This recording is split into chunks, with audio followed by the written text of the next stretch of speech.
item 9. Welcome to the EMCCA Transport and Digital Connectivity Committee. I'm Councillor Mick Barton, Portfolio Lead for the Transport and Digital Connectivity Committee.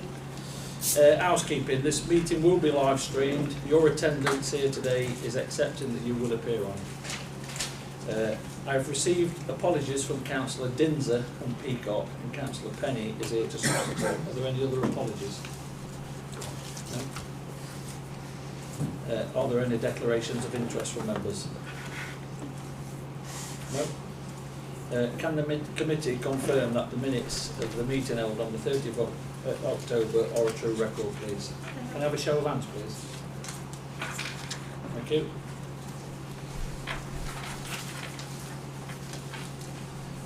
Next we've got public questions.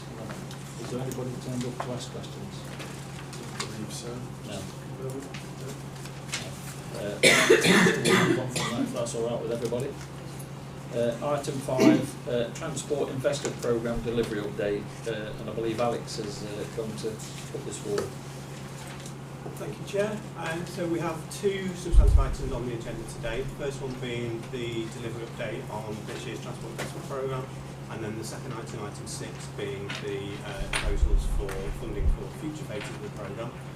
While the two obviously do relate to each other, we'll go through item 5 first and pause for questions before moving on to the proposals for item 6.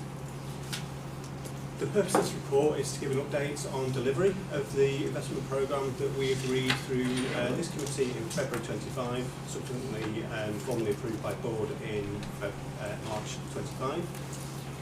There are no specific decisions that we are asking committee to make today. The purpose of this is to provide an informative update on the delivery across the course of the year, identifying where we've got so far and forecast for the remainder of the year. We'll cover reminders on the changes in the structure to funding that have taken place during 25-26, reference to the scale of the award and the delivery progress against that, and then the forecast for the remainder of the year and any subsequent actions related to that. That table is a reminder of the allocations that were agreed through this committee last year. I won't go through them in detail. What it does represent is the large number of different funding streams that are all part of the programme profile, and that we committed to a total of just under £184 million across the year. It's a mix of capital and revenue. It incorporates a lot of funding streams that previously were paid directly to constituent authorities. But in addition, there is also extra highways maintenance block, the HMB column, and the 66 million TCR, which is funding that wouldn't have been made available individually to the authorities, is only available as to line authorities. The change to centralising that funding so that it all came through EMCCA rather than going direct to individual authorities creates the role of accountable body in EMCCA. So we are now responsible for managing, monitoring, reporting the delivery of that. That has resulted in a number of changes to local processes, so the structures through which we formally accept funding, through which that funding is allocated and distributed across the region, the assurance processes associated with that, making sure that the schemes are delivering what they should be, that they're aligning to the appropriate strategic priorities, the formal reporting back to the various funding bodies, and in particular the adherence with the grant conditions. They're the responsibility of EMCCA to manage. Obviously, the delivery of those conditions and that reporting is still done collaboratively with your representatives from the constituent authorities. So that's the programme in summary that we were looking to deliver. Oh, sorry, go backwards, not forwards. From that profile, we're currently forecasting a total annual spend of over £150 million for this financial year. This is a significant escalation from the scale of delivery that has been undertaken previously. You do a like-to-like comparison with the funding streams in 24-25, the total spend was just under 100 million. So across the course of this year, we're looking at a 50% increase on those equivalent pots of funding in the scale of delivery that's been undertaken and achieved across the region. And we need to recognise as well that the significant work that's been put into that by the delivery teams within the constituent authorities at a time of transition when we are also working together to generate those process changes and meet those changing conditions and requirements. Within the paper, we've given some more itemised detail of the kind of delivery that's been achieved so far, some examples of some of the headline investments.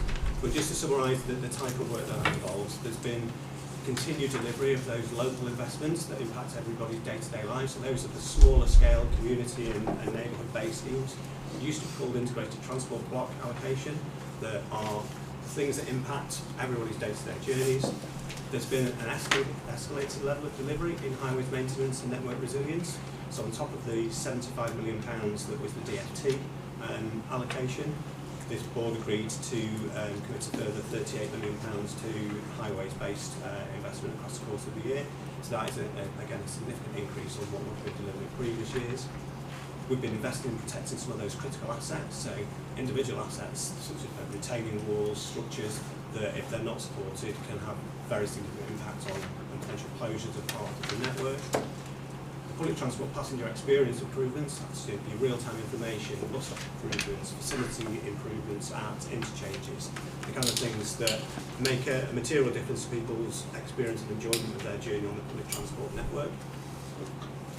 We've been able to accelerate some of the active travel investments. We work closely with Active Travel England, who have a particular set of requirements in terms of how schemes are designed, approved and then delivered. Through this funding, we've been able to accelerate some of those and increase the delivery on the ground.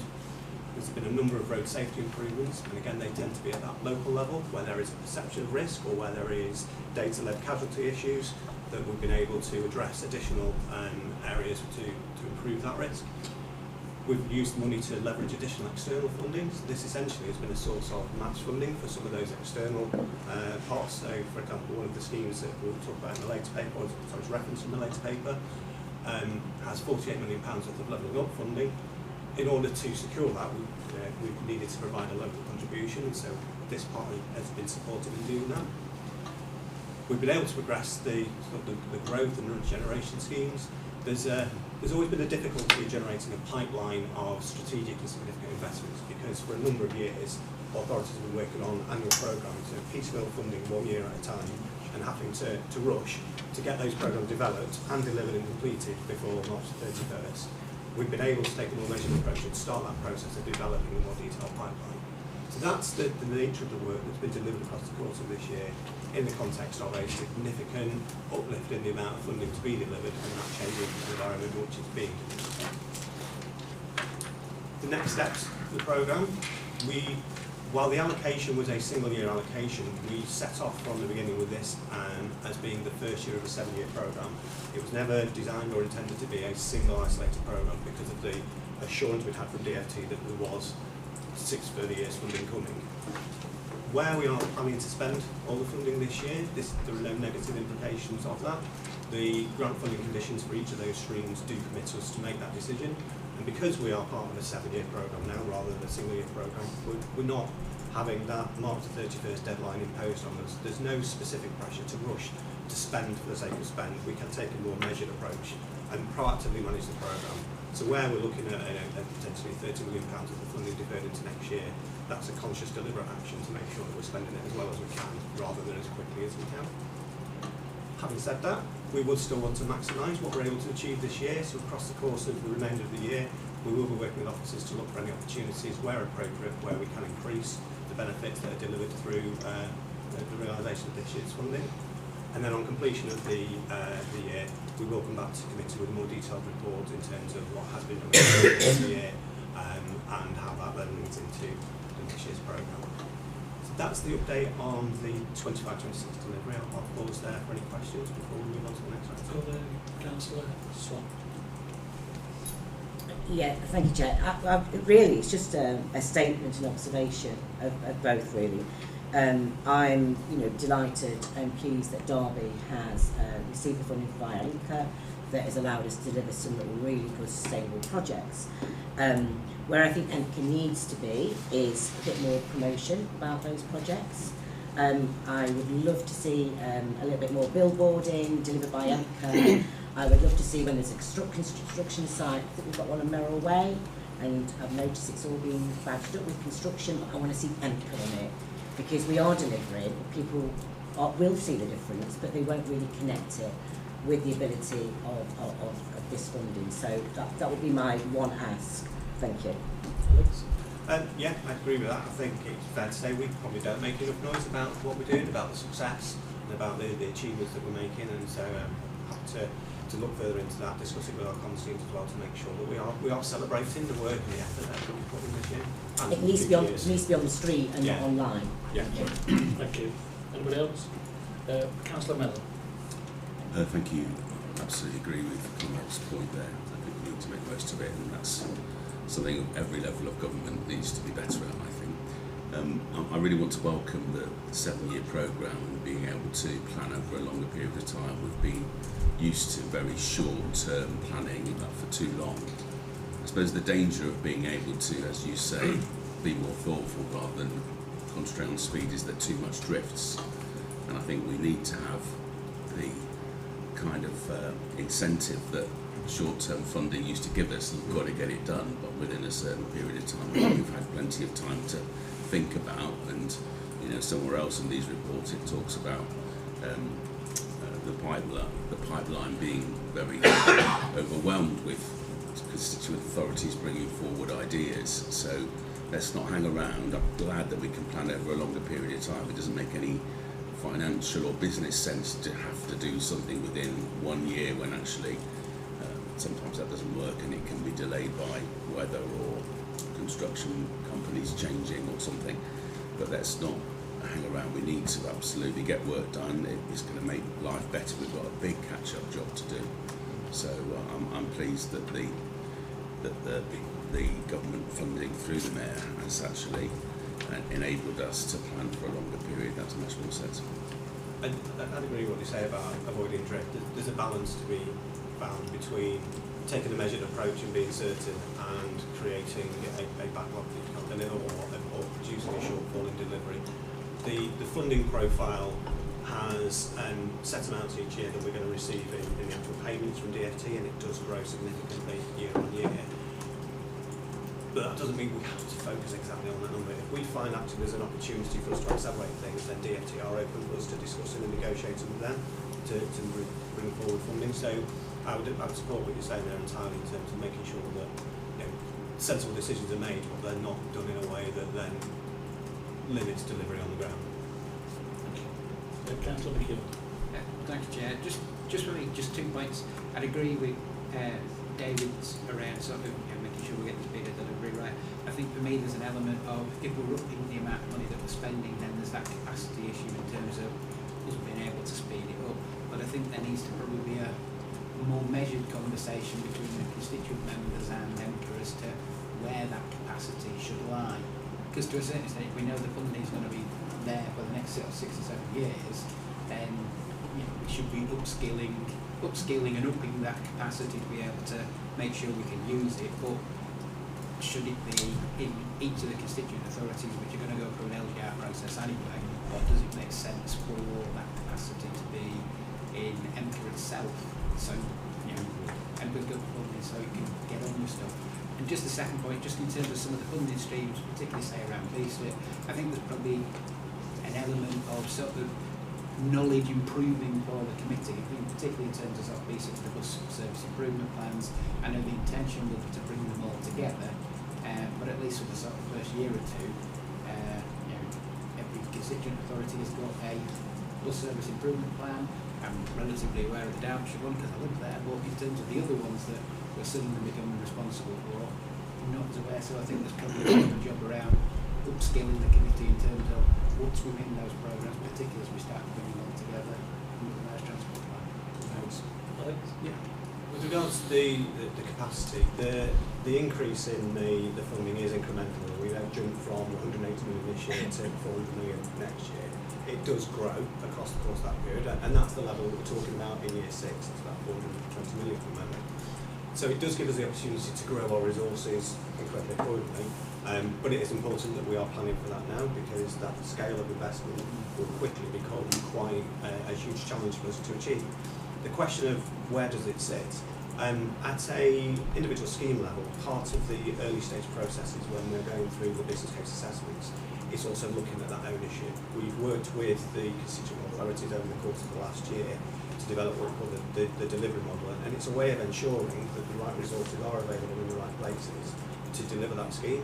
There's no point us coming forward as EMCCA with a scheme and saying, right, we want to lead and own this scheme, that involves construction on the highway if we don't have the facilities and the resources to do it. Now, I know that's a slightly facetious example, but the process is to test those questions to make sure that where we are supporting a scheme, we do have the resources in the right place to be able to deliver that. Just to build on that, I think it very much is horses for courses, but in terms of where that capacity lies, I think it is both within EMCCA and within, I think it's both, not either or. So for example, rail might be something that is best done through EMCCA. Something like Junction 24, the M1, commissioning national highways might be best having that extra capacity in EMCCA. Anything to do with the local network, the highway authorities and the project promotion, we absolutely need to bolster that capacity in constituent council. So I think it is a bit, depends on the project, but it is both. And then on the second one, on BSIT, I think it's a really good point around what are the lessons from BSIT, what worked, what doesn't work, and as we move towards a single enhanced partnership, just to say, I think we might reference this a number of times today, the proposal is that the February Transport Committee is focused all around BUS, the year ahead, the new Transport Authority, and what the priorities are for the year ahead. So that BSIT, what we learn, what works, and what's the future, I think is very much hold that thought for the next time. Thanks for that. Yeah, just if I may, I just think it probably might be useful just to sort of build in some briefing capacity so that we all know what we're talking about. Because I suspect sort of, I hope the constituent members will have the full details of knowledge, having been involved in the setup and development of the original BSIT proposals, whereas some of us around the table won't necessarily have that level of involvement.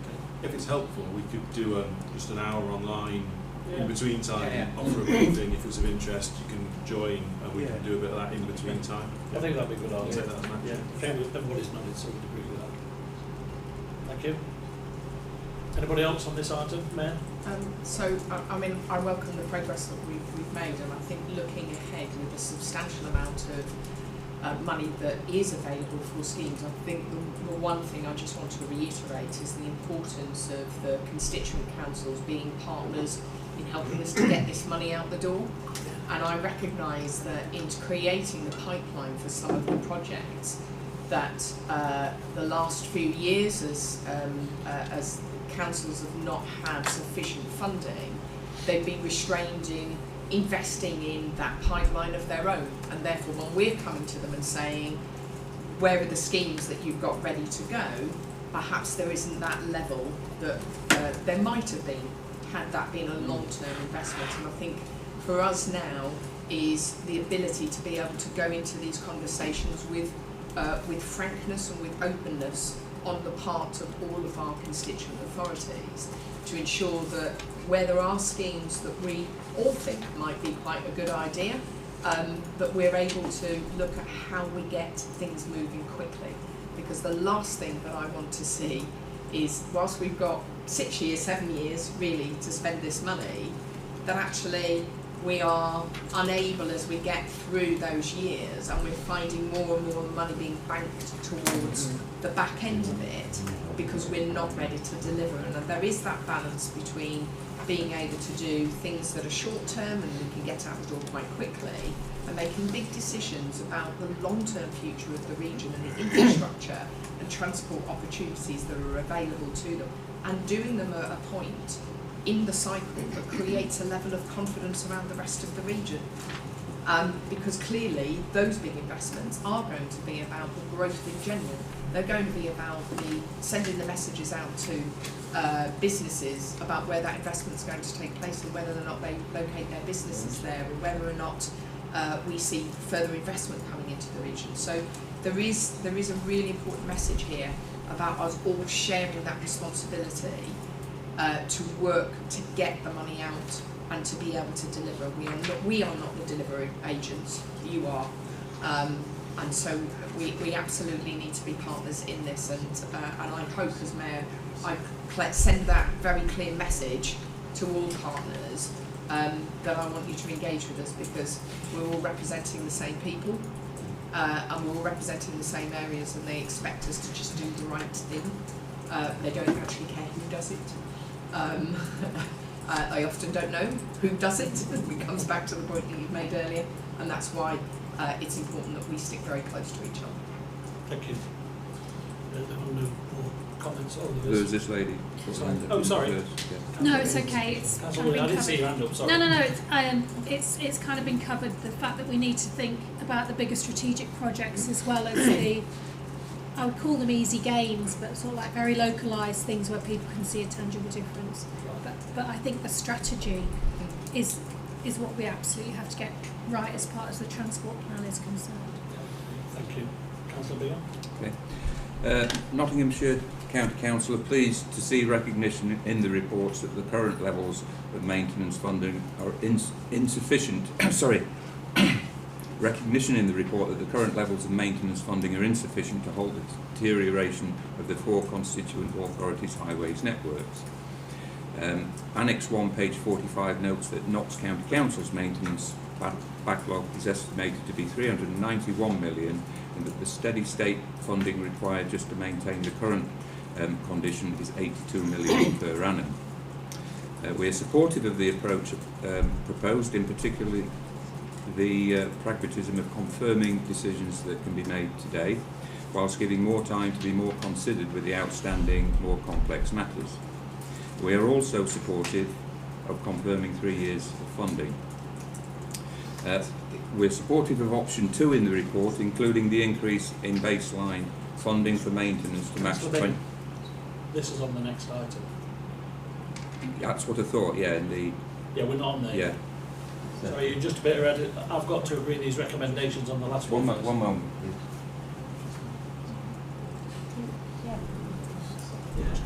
Yeah, so just from Derbyshire County Council perspective, obviously it's great that the maintenance funding is increasing, but in terms of actually getting the funding to Derbyshire on time, that will enable the service to gear up quicker. And looking at things like the landslip application, we've actually had to get approval from our Section 151 officer to be able to spend the funding before the grant's actually been received. So in terms of being able to deliver as quickly as possible, if the funding can also follow that path of progression, and obviously going forward it probably will, if that could just be highlighted as early as possible, that would help. Yeah, certainly. In 25-26 we didn't receive the formal conditions from DFT until the end of June, and then the first payment wasn't received from them until September. So that delivery period we talked about was also impacted by the fact that it started later on in the year. One of the principles behind starting the work with the new committee since September was so we can make these decisions now and do all the formal governance, sorted out the paperwork, etc. behind it, so that when we receive the fund from DFT, we're able to release it to you immediately, so that you do then have that capacity to be getting on with it right from the start of the year, rather than having to wait while administrative processes are completed. Thank you. Can I wrap up item 5 first? Yeah, just to clarify on that then, we are supportive of the principle, but we have some issues as we'll roll into the next section. Yeah, if you can. Thank you. Yeah. So is that for item 5 for everybody, just to be clear? I would like to note the successful progress of the delivery of the Transport Investment Programme for 2025-2026 and agree for officers to consider options to maximise the opportunity for the in-year delivery and to present actions through the change control governance process to administer these.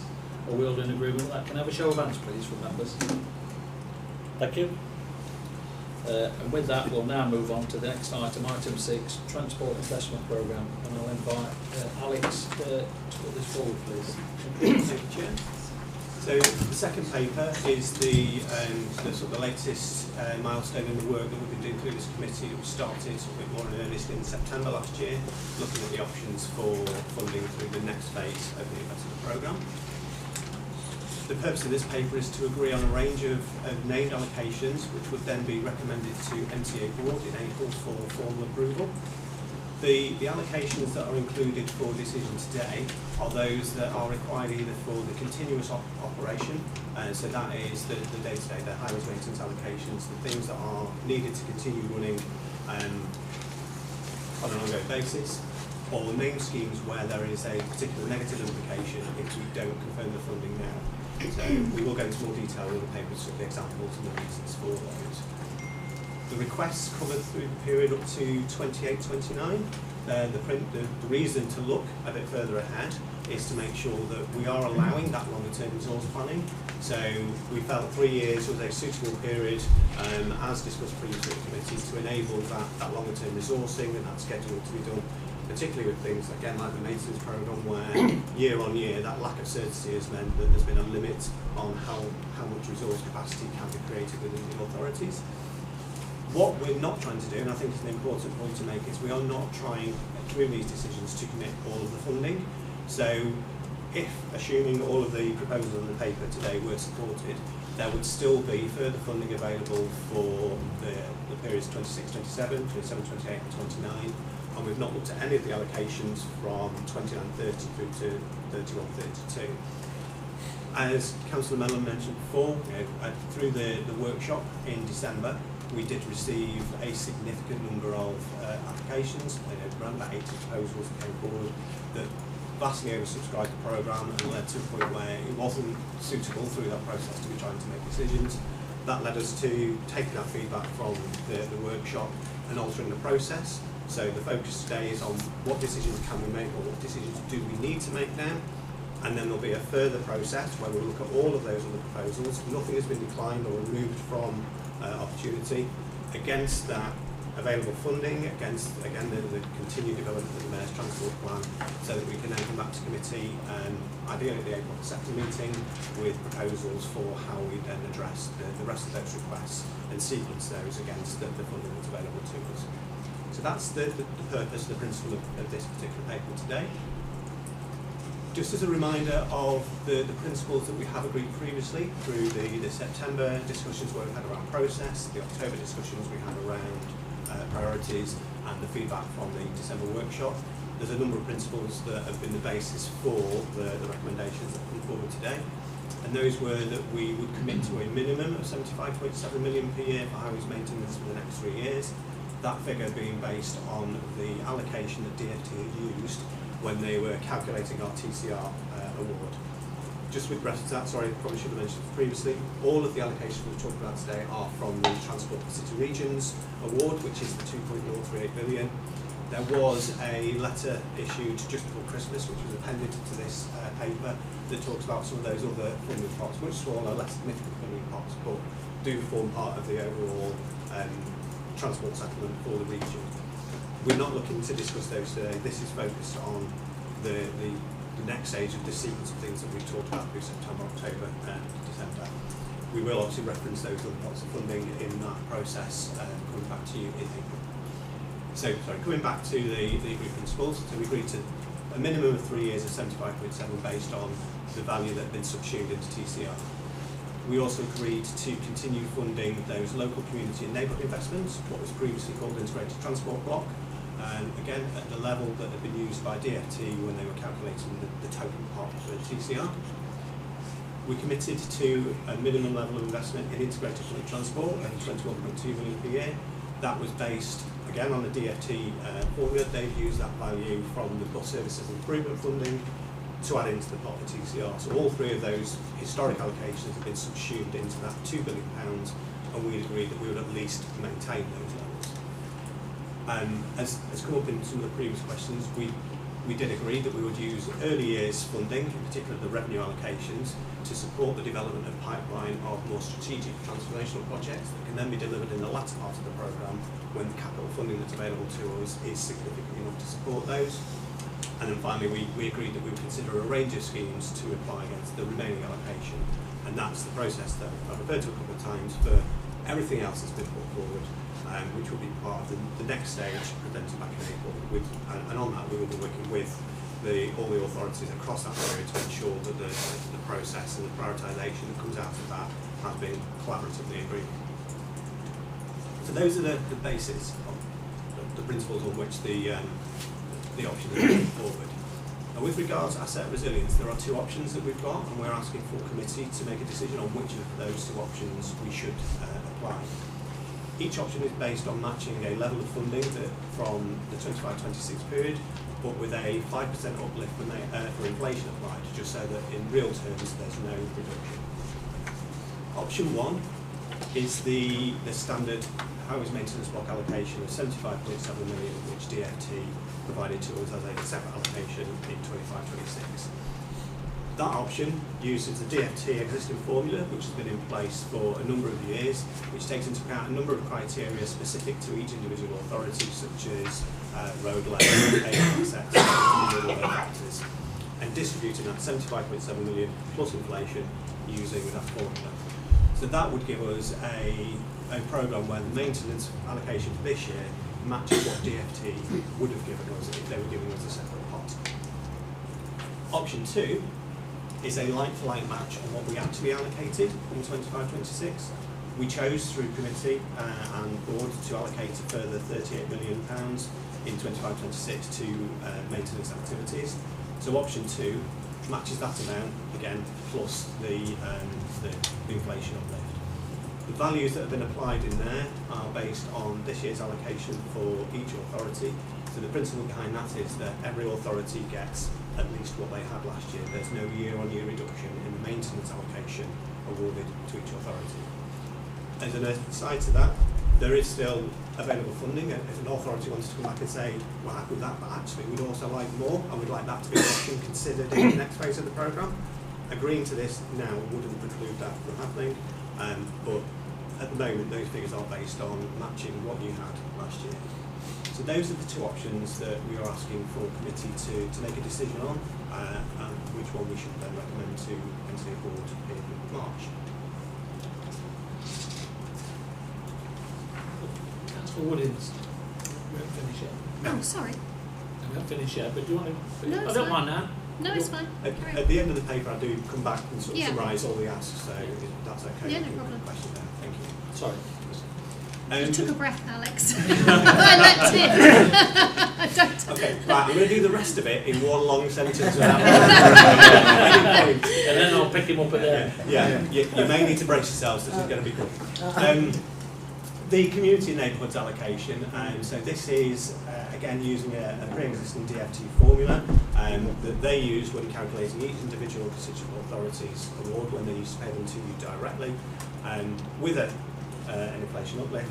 So the ask of committee is that we distribute that, what is 13.5 million for 26-27, based on those proportions there.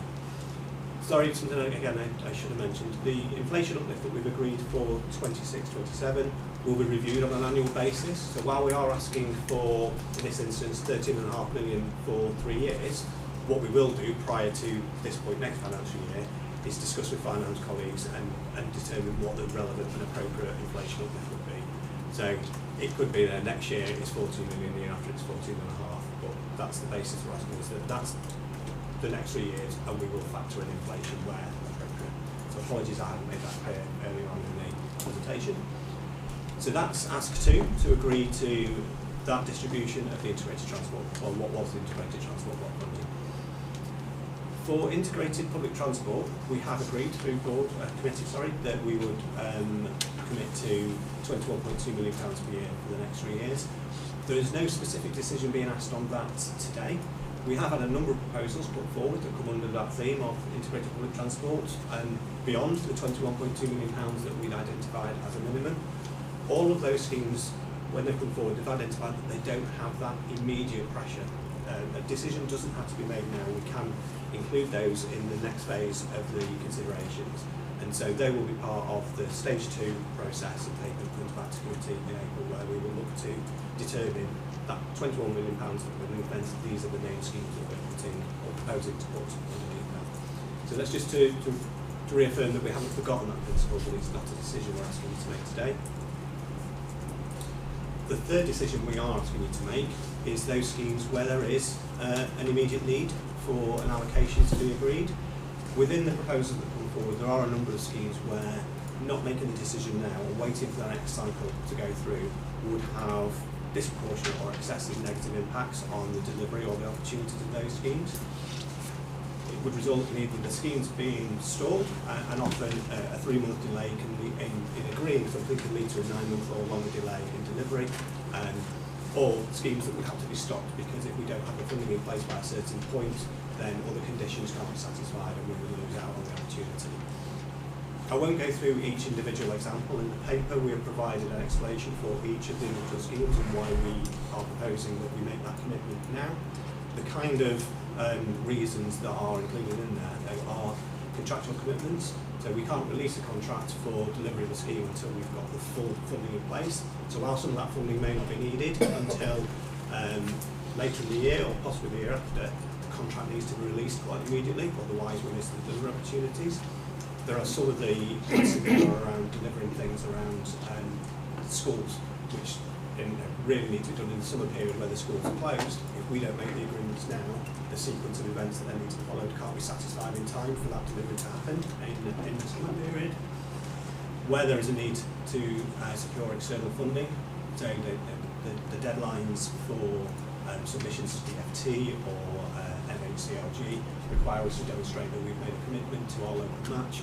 Some of those need those decisions to be made today. So those are the kind of reasons why we've identified these particular schemes as being distinct from the rest of the proposals that have been put forward, and why we're asking for those commitments to be made today. That table just summarises the total value that we're talking about across those schemes, and as I said in the paper, there is detail on each one and the reason why we feel it's appropriate to make that decision now. So that would be the third ask of committee today. With regards to the development of the pipeline, some of those urgent needs do include schemes that are about developing the proposals for future delivery, so that principle is part of this consideration.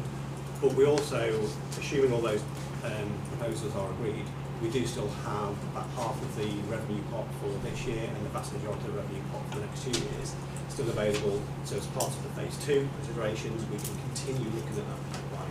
This isn't a case of committing today means that those other potential schemes don't have any opportunity. There is still, in terms of our revenue funding, quite a considerable amount available for us to continue looking at what are the schemes that we want to continue developing. That total list of proposals, as I referred to earlier, there's around about 80 schemes that aren't part of the ask today, that have a total value of more than twice the available funding. And I just want to reaffirm that none of those schemes have been declined, that by supporting the proposals in the paper today doesn't then have a specific implication on any of those other schemes. We would still have somewhere in the region of £12–13 million capital and £6 million revenue for 26–27 unallocated. That goes up to 63 million capital and 13 revenue unallocated for the following year, and around about 110 capital and 12 revenue, I think it is, for the following year. So even after all those proposals that are in the paper today that enable us to really crack on and get moving with the programme immediately, we're still talking about having in the region of £200 million of unallocated capital and revenue against which all those proposals will be considered. We can identify the ideal sequencing and opportunity to deliver those schemes. I think it's great that we've got such a range and such a volume of things. If you'd asked me that question prior to the workshop in December, I didn't anticipate us getting quite so many.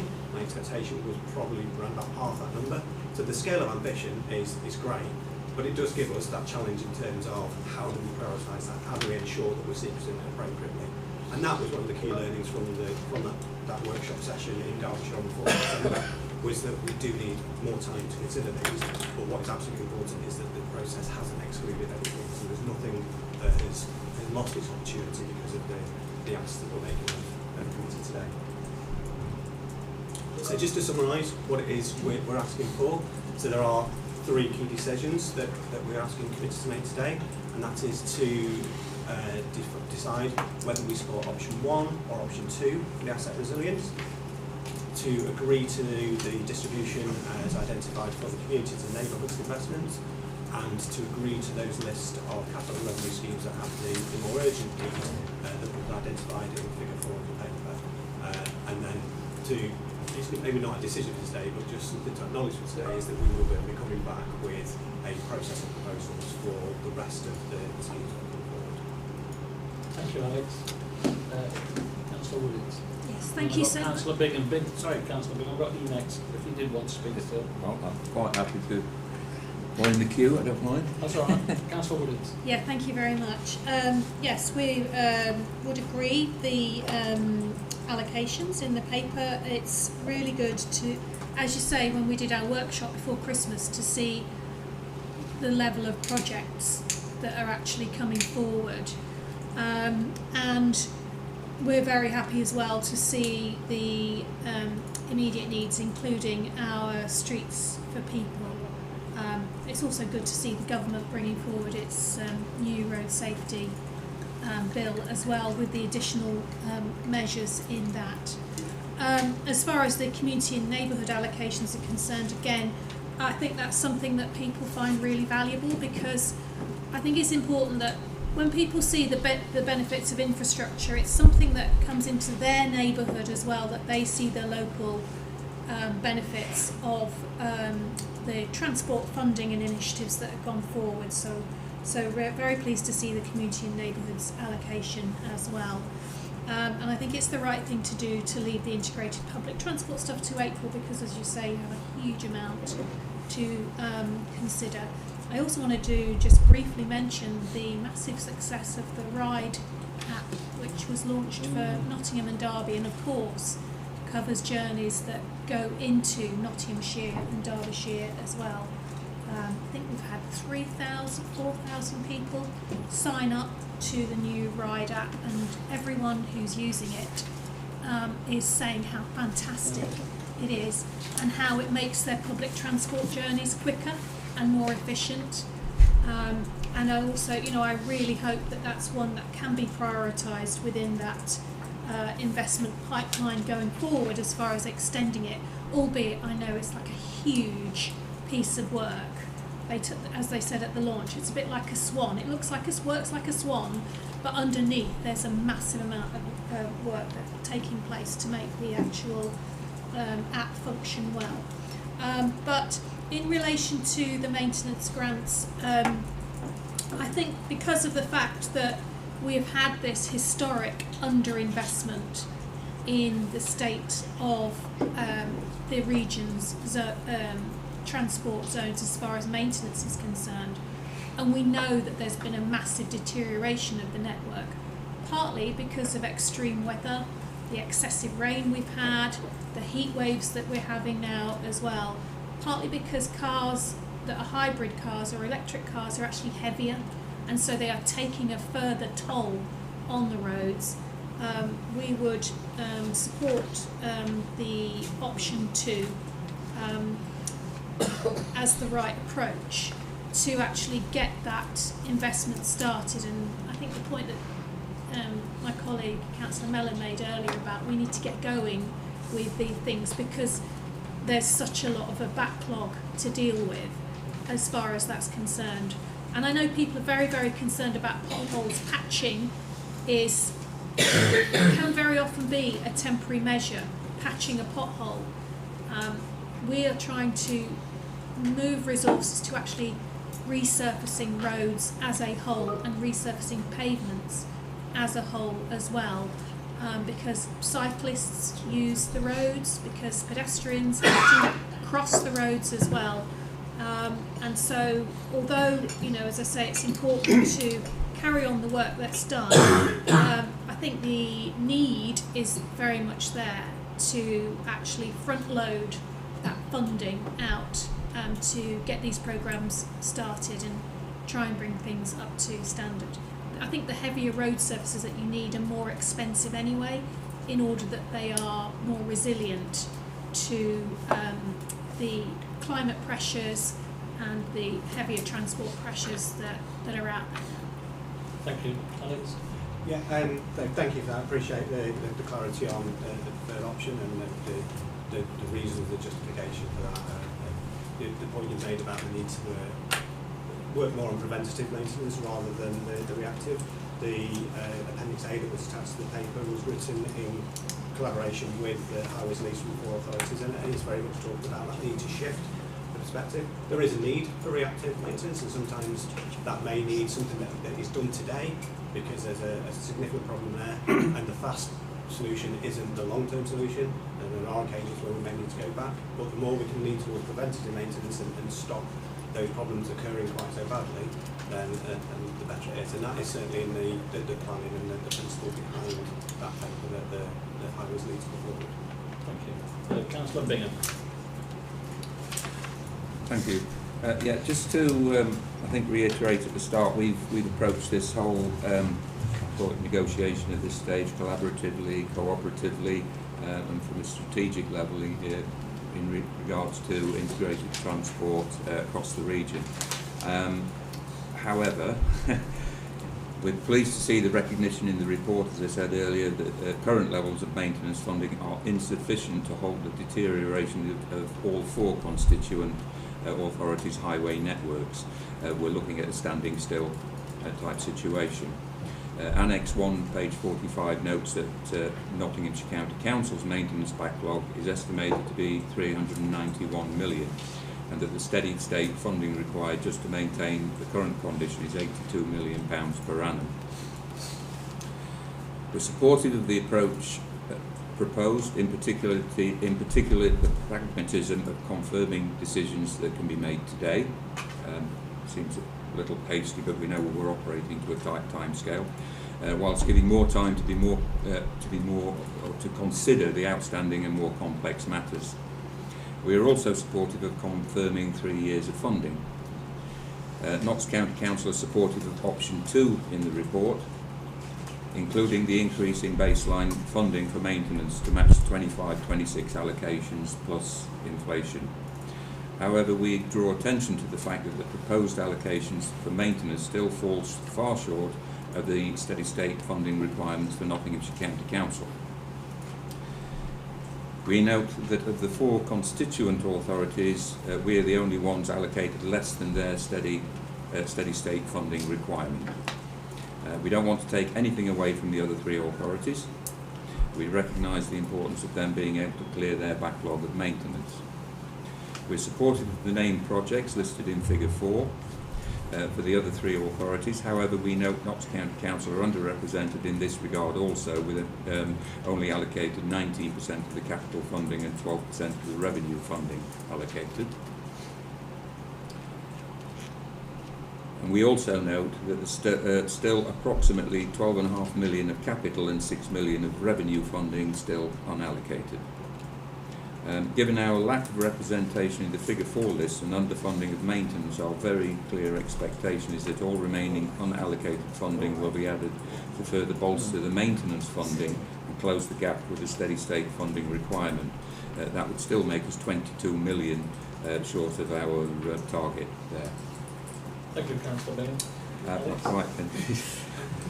Sorry. We're planning to target our funding towards work that will positively impact the assessment criteria from the recent Department for Transport ratings map, with questions about if and how the RAG rating will influence the incentive funding from Department for Transport, and appreciate it if EMCCA could provide any insights they may have.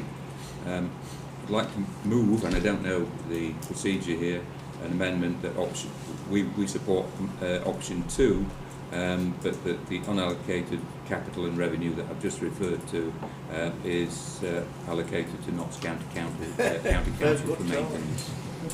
Thank you, Councillor Bingham. You've got your own back there, by the way. So thank you for that, and thank you for the clarity on the opposition and the support for the options within there. The principle behind the allocations in option 2 wasn't based on the respective steady state requirements. It was based on maintaining a year-on-year position so that no authority was receiving less than they had in 25-26. So it wasn't a conscious decision to not support your steady state funding.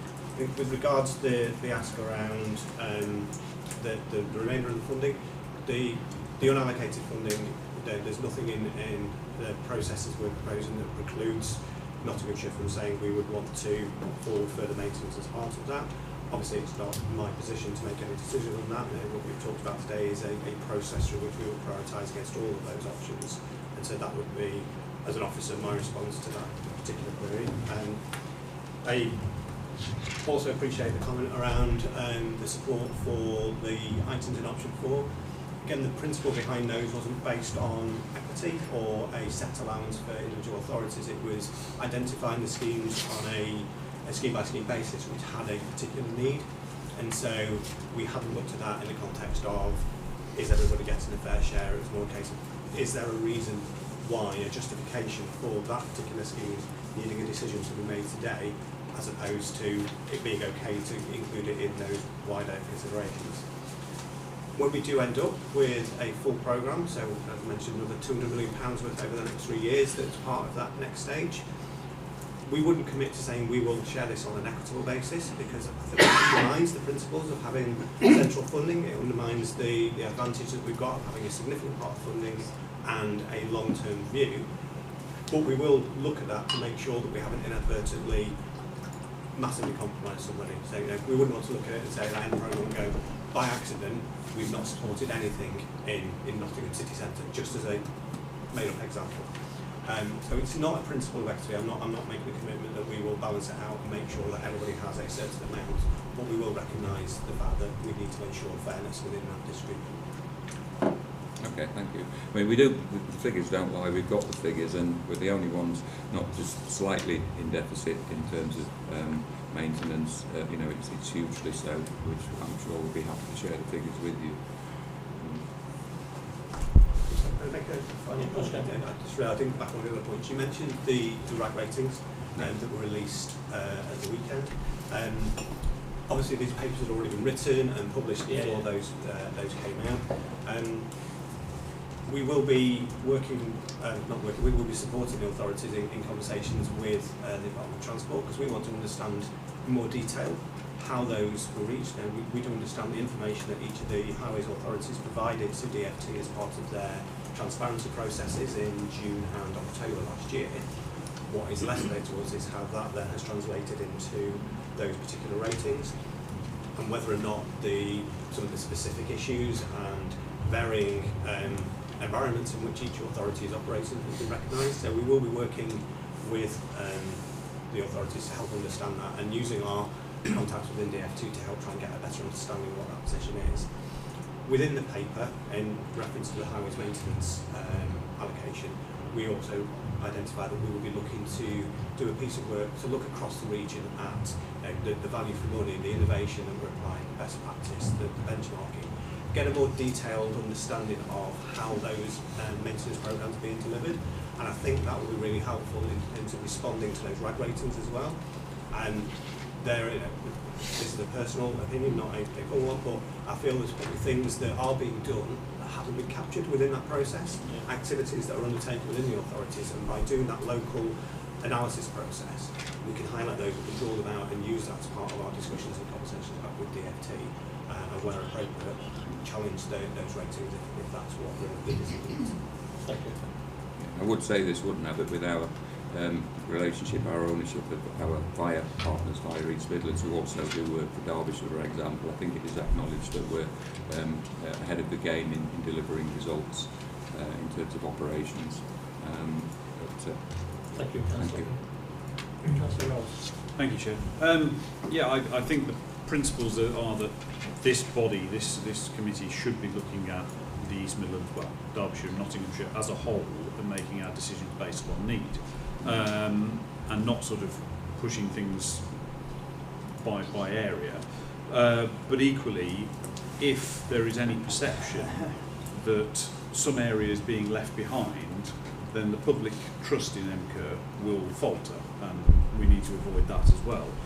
But one thing I'm still struggling to deal with is the figures on page 44 and 45 about need versus funding, because there is definitely a discrepancy, as has already been talked about by Councillor Bingham here, in that, you know, if you actually look at the need, just to choose Derbyshire for instance, Derbyshire has got 36% of the need, but is getting in option 1 50% of the funding. That's quite a discrepancy. Now, I'd love to dig into and understand more about that in terms of, okay, has the calculation of need been consistently done across the areas, or is there discrepancies in how that's been done?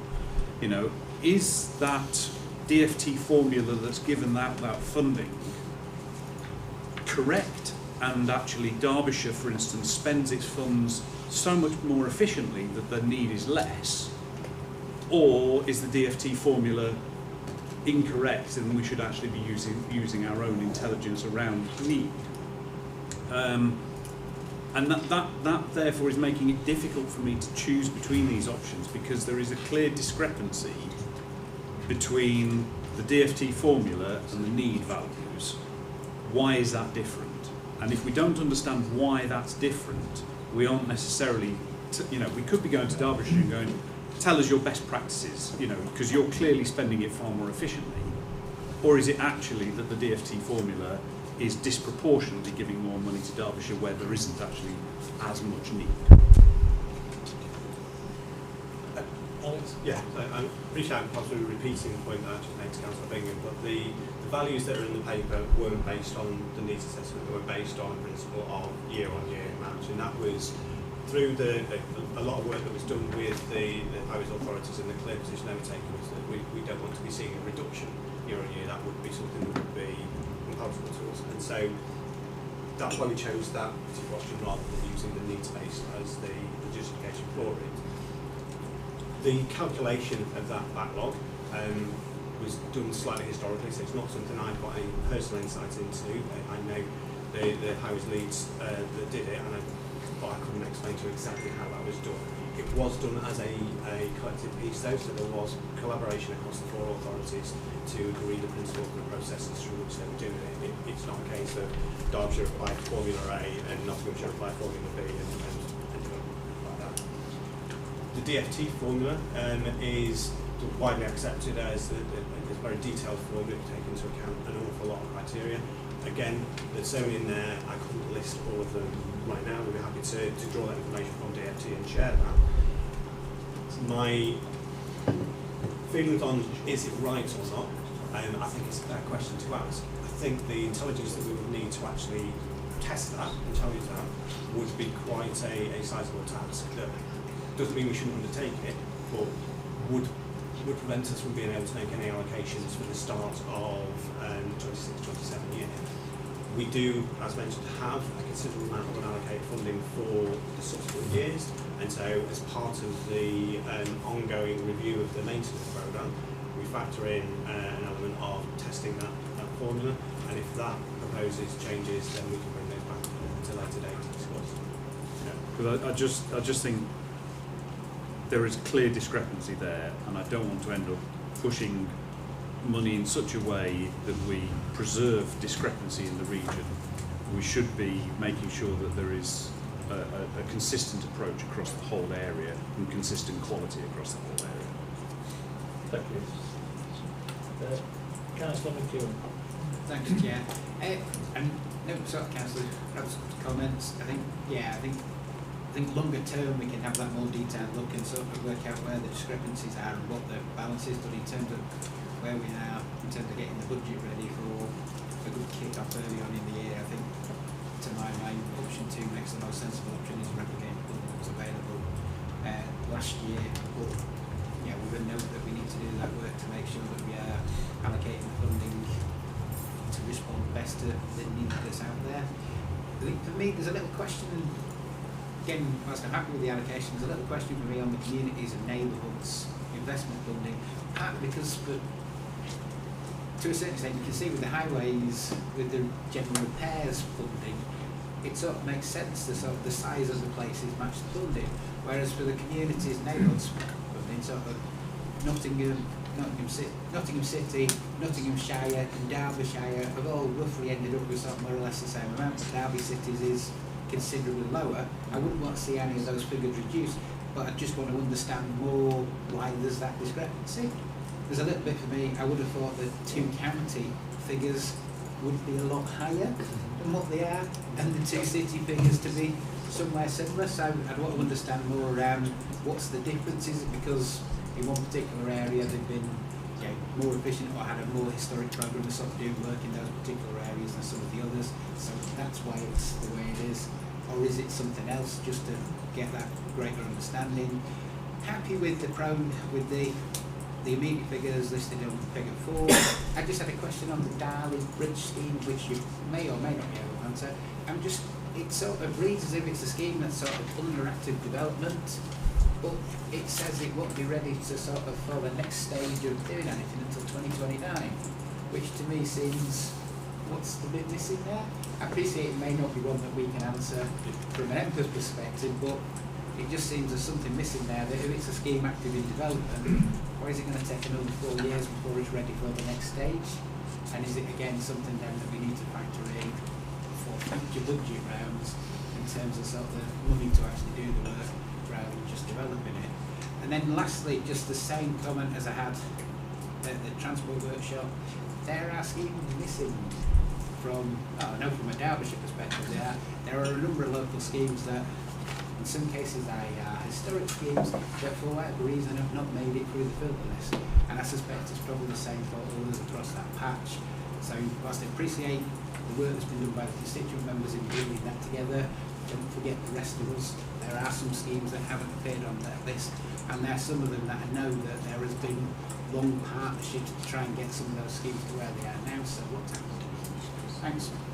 So 3 points in there. The formula behind the community neighbourhoods, that's something similar to the point about the maintenance formula. We can get the detail behind that from DFT. I only have a sort of broad headline understanding of what it is, so rather than give a vague answer, we can ask for full detail how those formulas will be created and share those with you and with members.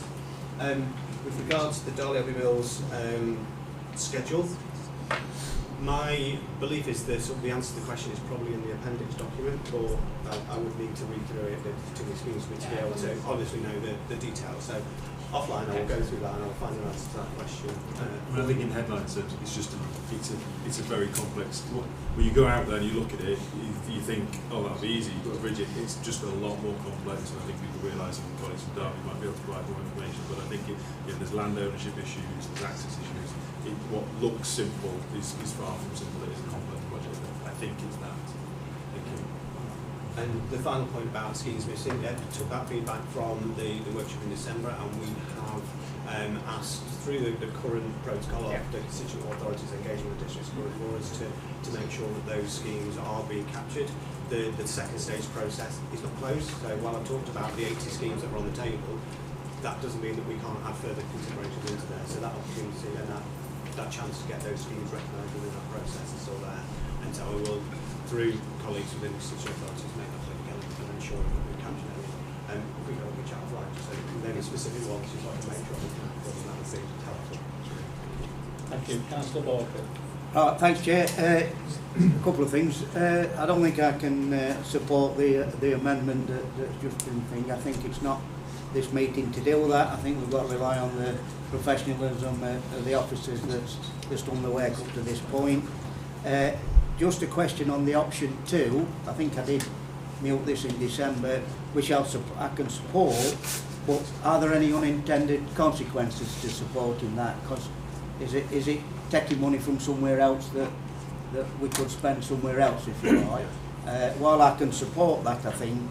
And finally, if we are going to approve all these things, let's not forget there are districts and boroughs involved in this that a lot of these schemes are going to affect, and just as a plea which most districts and boroughs do at every meeting of this kind, don't forget is that you need to consult if it's affecting that district and borough, any of them schemes, you need to get them officers involved as well as, because sometimes it feels as though this has been done to us, not we us, and just want to try and, I'll keep saying that at every meeting probably until we no longer exist, but that's another story. That's it, that's me.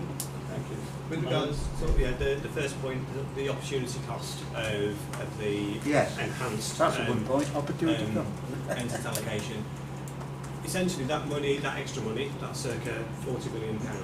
If we didn't commit it to the maintenance, that then adds to the pot of unallocated funding against which all the other proposals would be considered. So it would give scope to support more of those.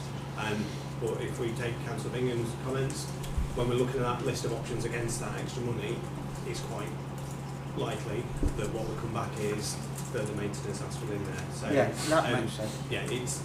That's the opportunity cost. There's no specific unintended implication. It just means that the pot that's available for other consideration is smaller. Your point about sort of consultation with the districts and boroughs, you're right. This is a point that's been made at this group a number of times, and in our conversations with the constituent authorities, we are repeating that, and they are repeating that back to us. It is very much within their intention and their current activities to engage. We will keep beating that drum to make sure that by the time we're bringing proposals here, it has had the necessary consultation throughout the region. Yeah, thank you. Thank you. Just to make it clear, I know Councillor Bingham asked for an amendment, we can't do that. Okay. But I think Alex has made it very clear that if we have we need some more money at the end of the issue, and Councillor Ralph, at the end of we need some more maintenance. We can have a discussion. Yeah. Just to make that clear for everybody, so we're is that all right?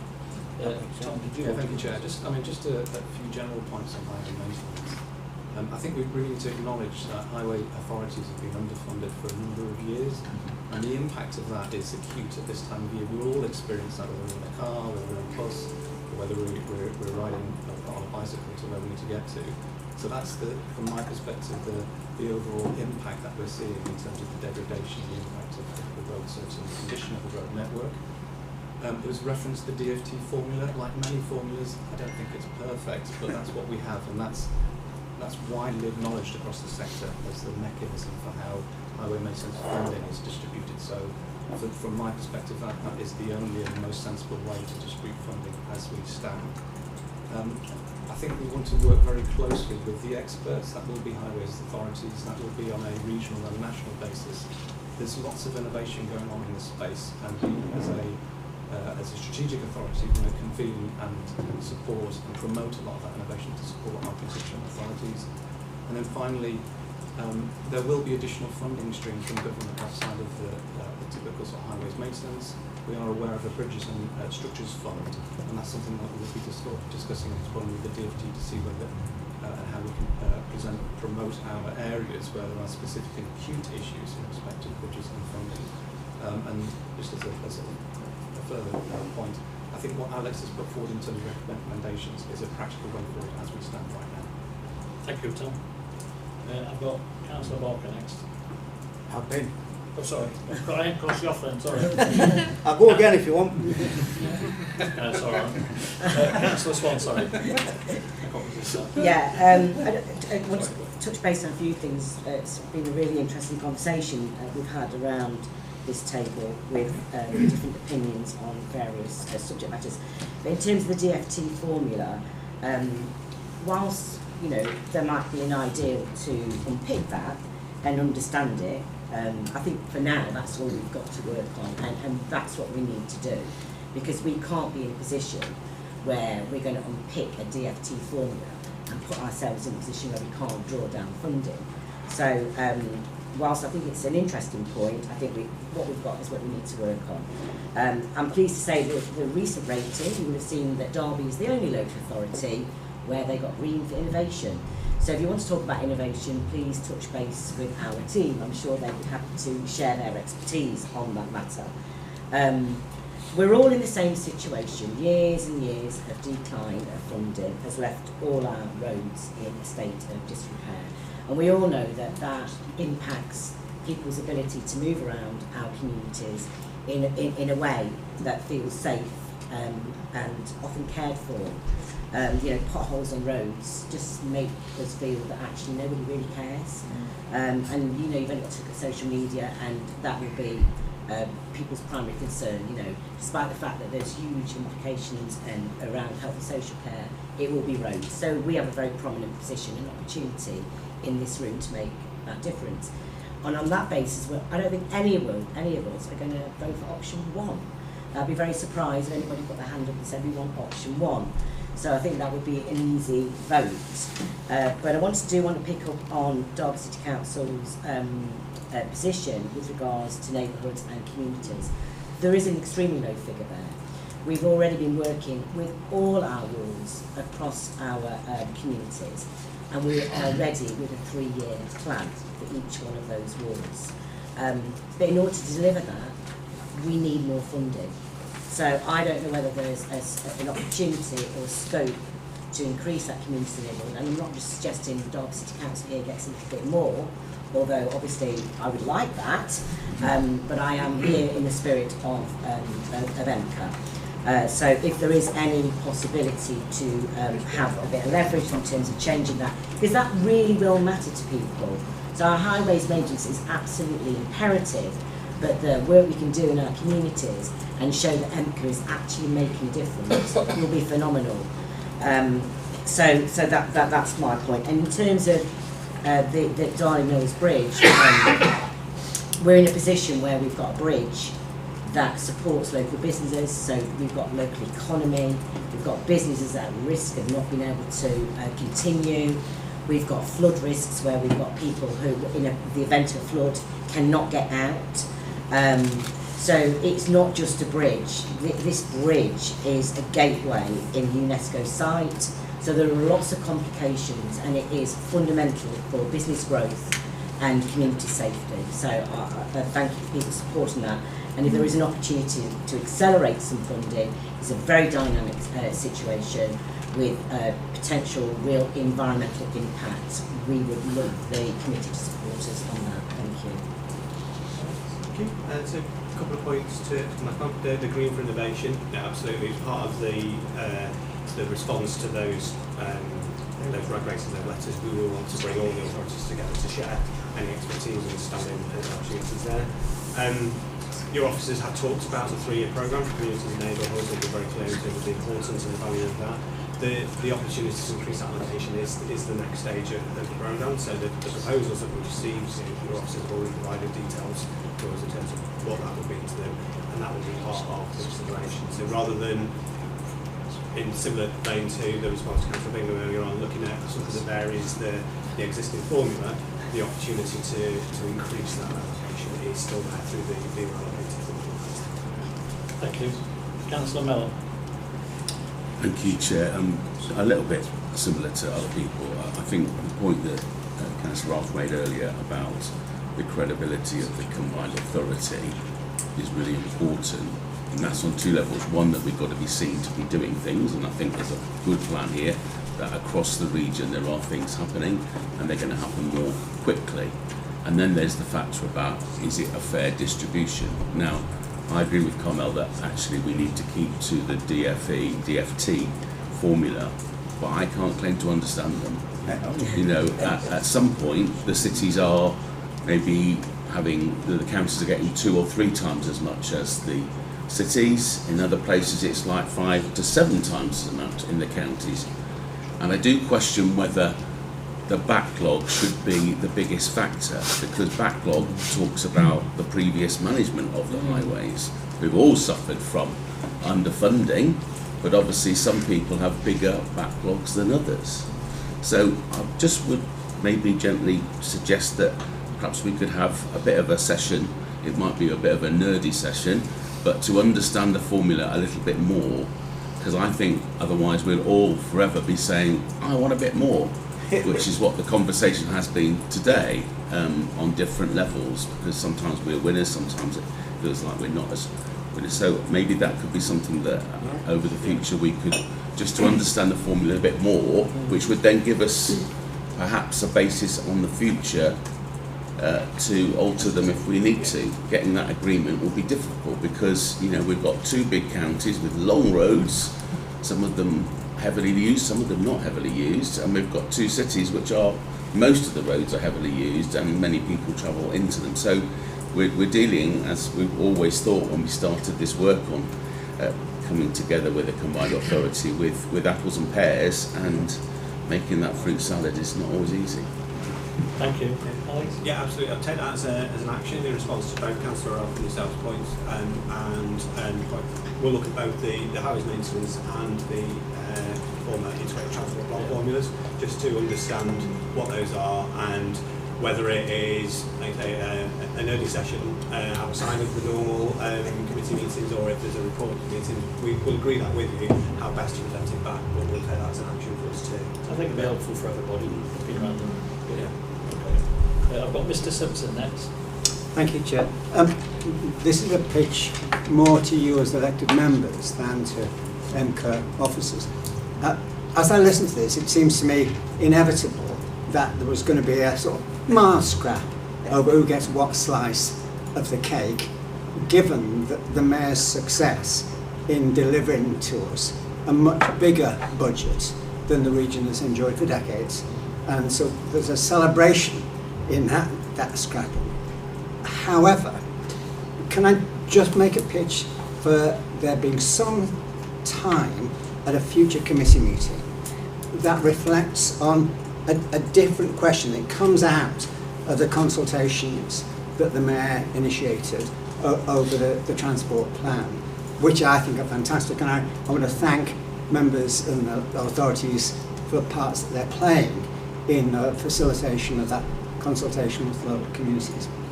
But what comes out to me, it is something quite different, and we have to make a choice about whether we're arguing for a role that will deliver a better yesterday or a role that will deliver a different tomorrow.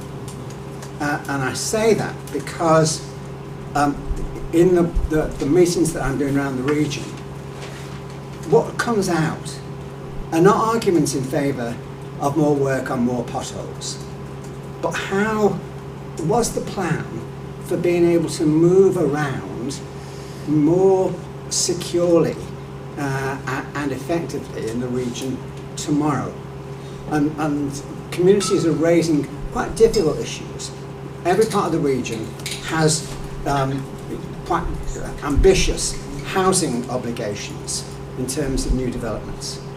If you look at our current position nationally, we're the region with one of the lowest rates of prosperity growth and the highest rate of growth in congestion.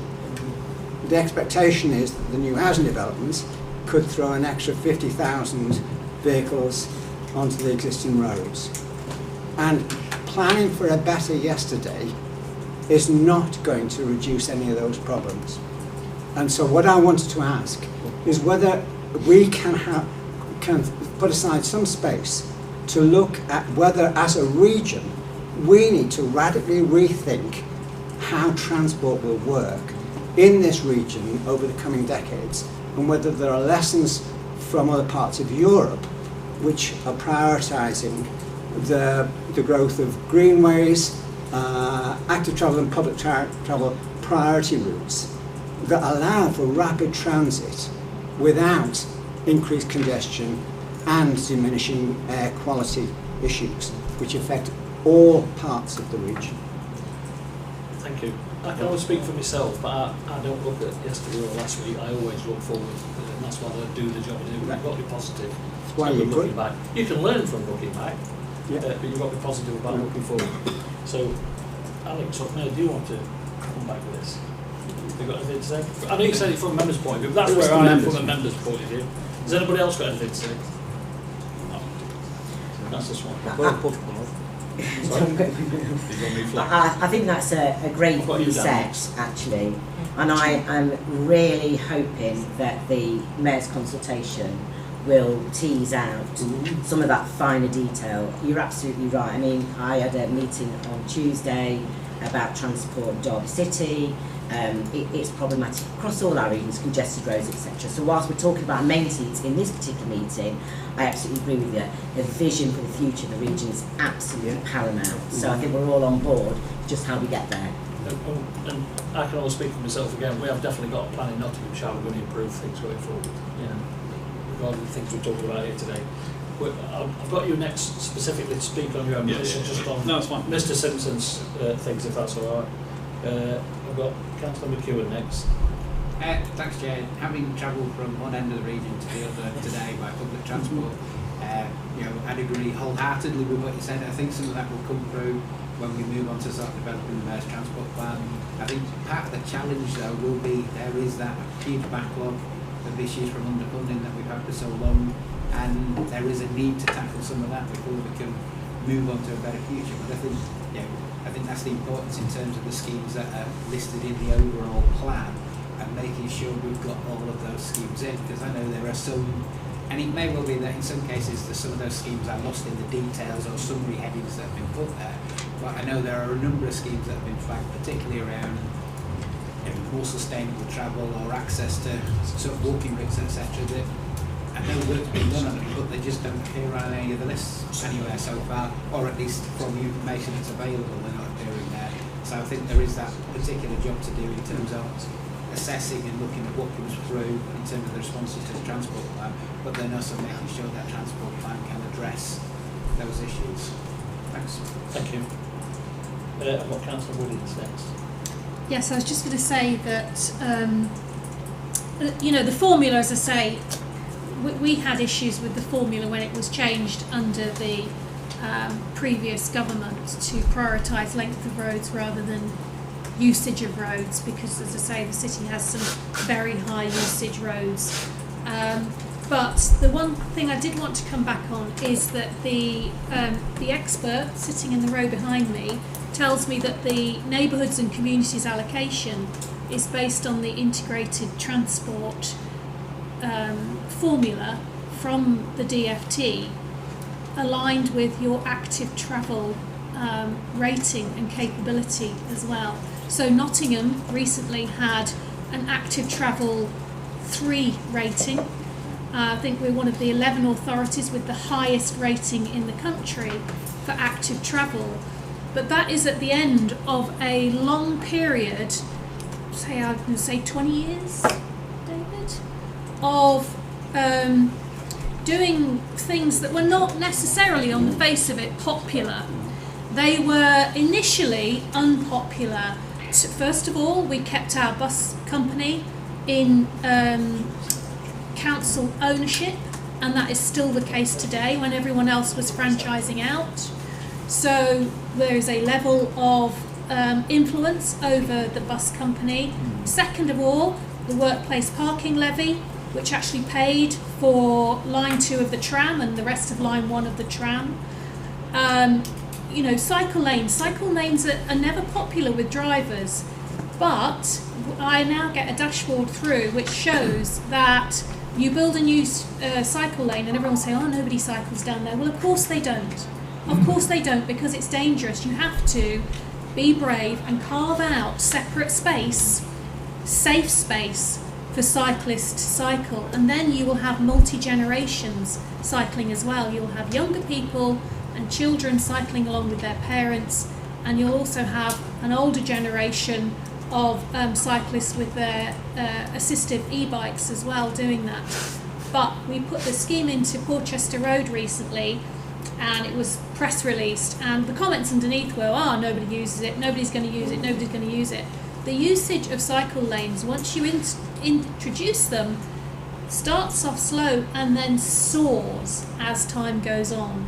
And that's the evidence that the city can produce as far as that is concerned. But you do have to be a bit brave and a bit bold and say this is the right thing to do. Ditto bus lanes, ditto bus priority at junctions as well, ditto cycle infrastructure, ditto the line bikes. You know, line bikes are incredibly popular in Nottingham, and they've had their issues, but they have been ironed out. So now, you know, bike thefts have dropped in the city because you don't need to own a bicycle and lock it up, you know, with 5 different locks and D-locks and things like that.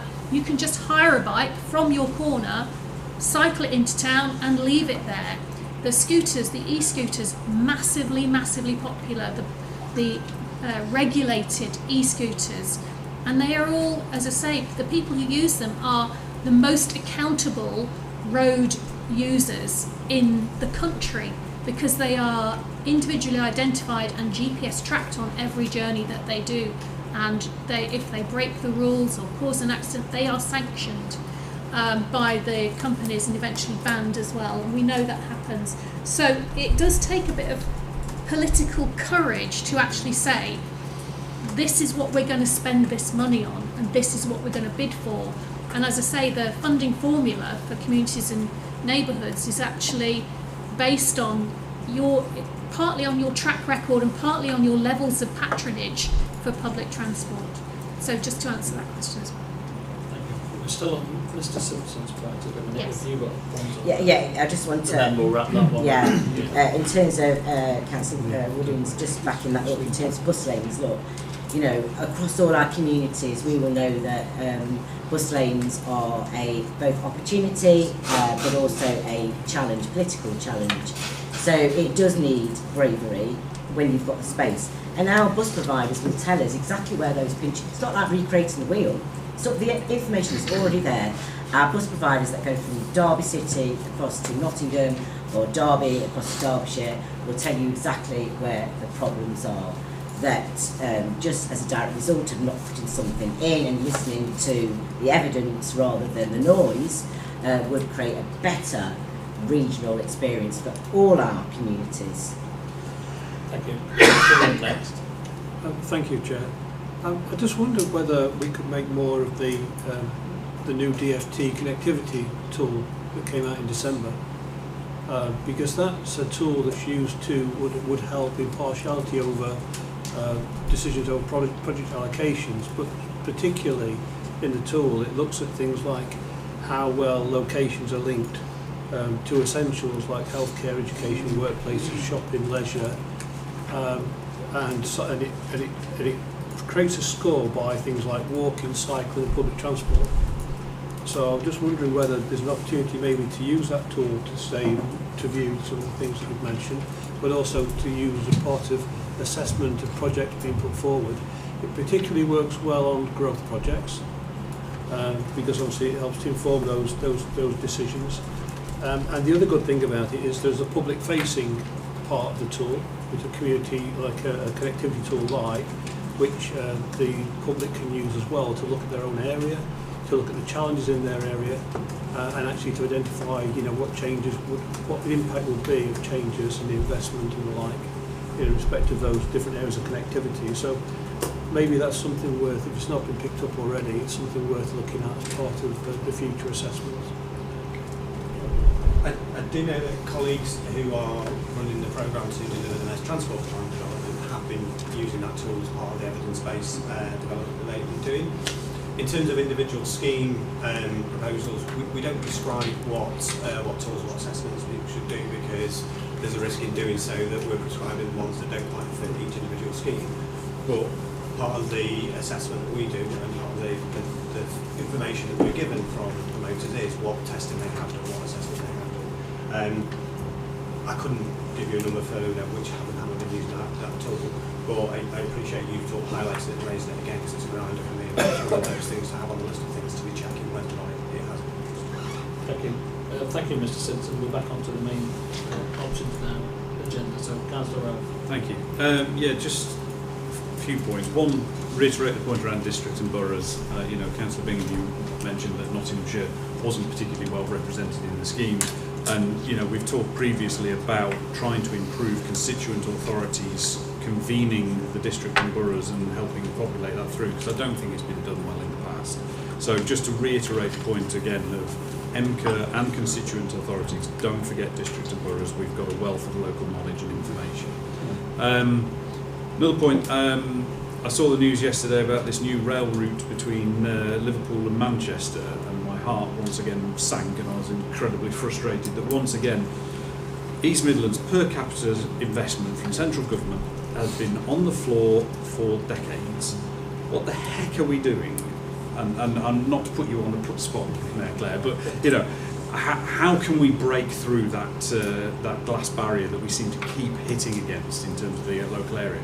The funding that we've got, yeah, absolutely. I'm not, putting that to one side, but equally, it should be the start. We should be absolutely aspirational and unlocking schemes like that in the local area. And if there is anything this committee can do to support that, we're there. Shout. We want to do it. And then finally, great about having an event around formula discrepancies and understanding that. I accept that it's a point, and I accept we don't want to go over and old ground and point fingers, but equally I do think it would be really valuable to look back and understand why is the need not matching with that formula, so that we can understand what needs to change and we don't repeat mistakes of the past if mistakes have been made. Thank you. I think it's probably maybe before we agree we'll set a separate session up where we look at those formulas, we get the understanding of the makeup of those, what those criteria mean, so we've got a better understanding ourselves of how we've got to them. I'm happy to come in at the very end of the... Oh, that's all right, yeah. I think we're just about done, and then I'm going to go to the options and the votes. Right, yes. Before that. I'll come in now if that's that's okay. fine. So, first of all, I want to say that, you know, in respect of the challenges that our residents face getting around this region, we all know how important the maintenance of the highways are, and whatever those calculations are, and it clearly is very difficult and trying to match those, we know that there's a long-term problem. And whilst we may not be able to hand over everything that we have to fix that problem, there's also a kind of duty on the constituent councils to be able to demonstrate what they're doing to use new innovation, to new measures and cost efficiencies to get more from that money now. And I reiterate that in this current financial year, there's been a 40% uplift in highways maintenance funding from EMCCA to the constituent councils. And what we're now looking at is, you know, in excess of 50%, a further in excess of 50% on top of that. And that's a really significant investment. And that's not done just by looking at where should we just bung a bit of money. That's done because I actually think that's hugely important in this region, and it's one of the priorities that I set out both in the election, but have continued to say we need to invest in our roads. That's what people expect.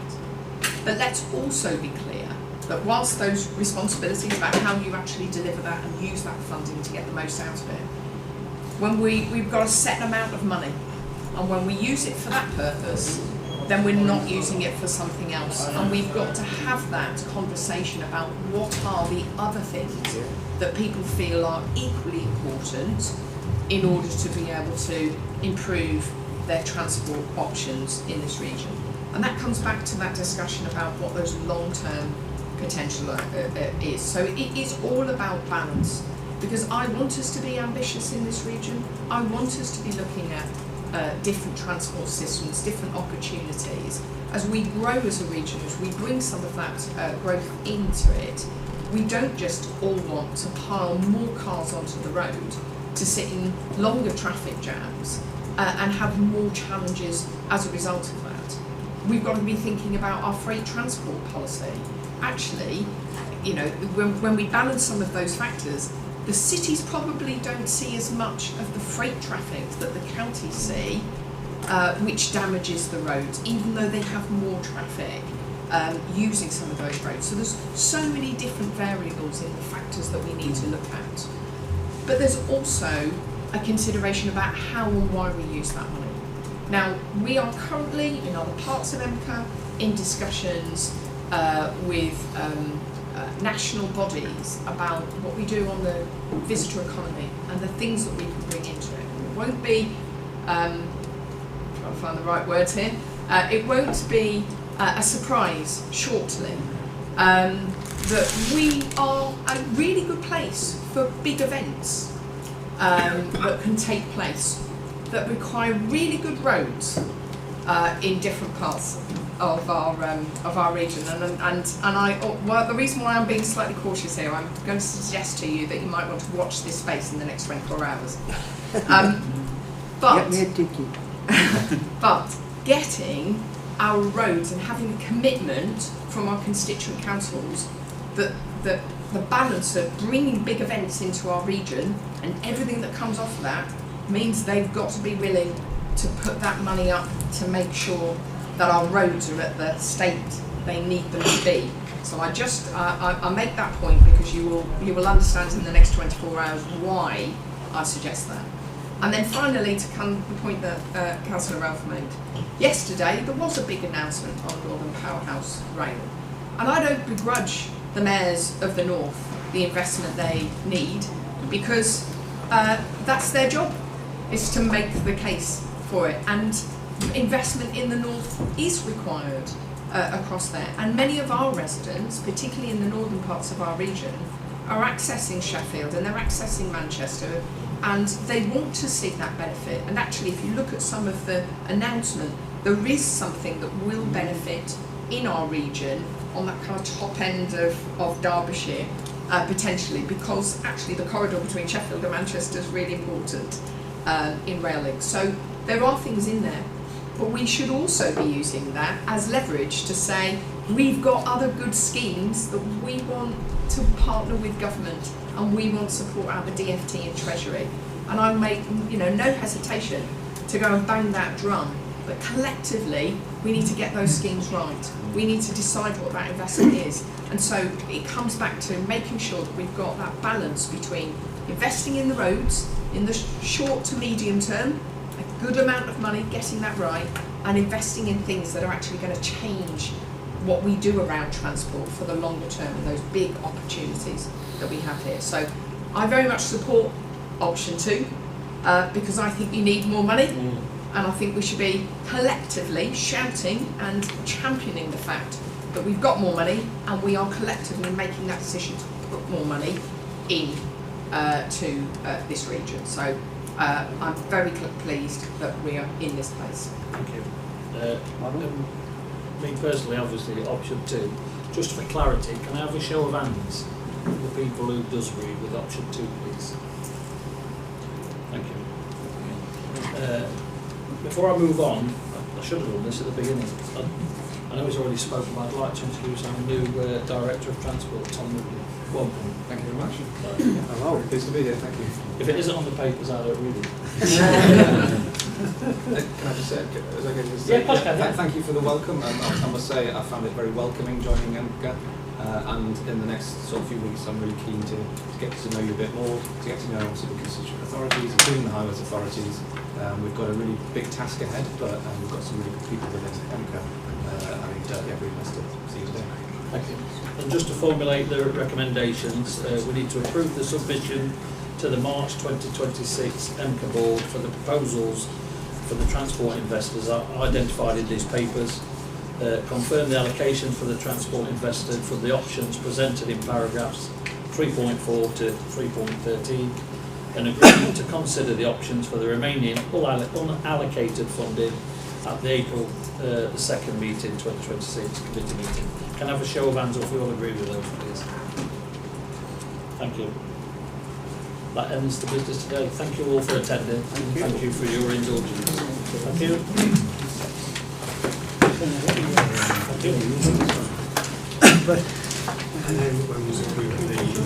Are they moving Glastonbury there? Moving Glastonbury?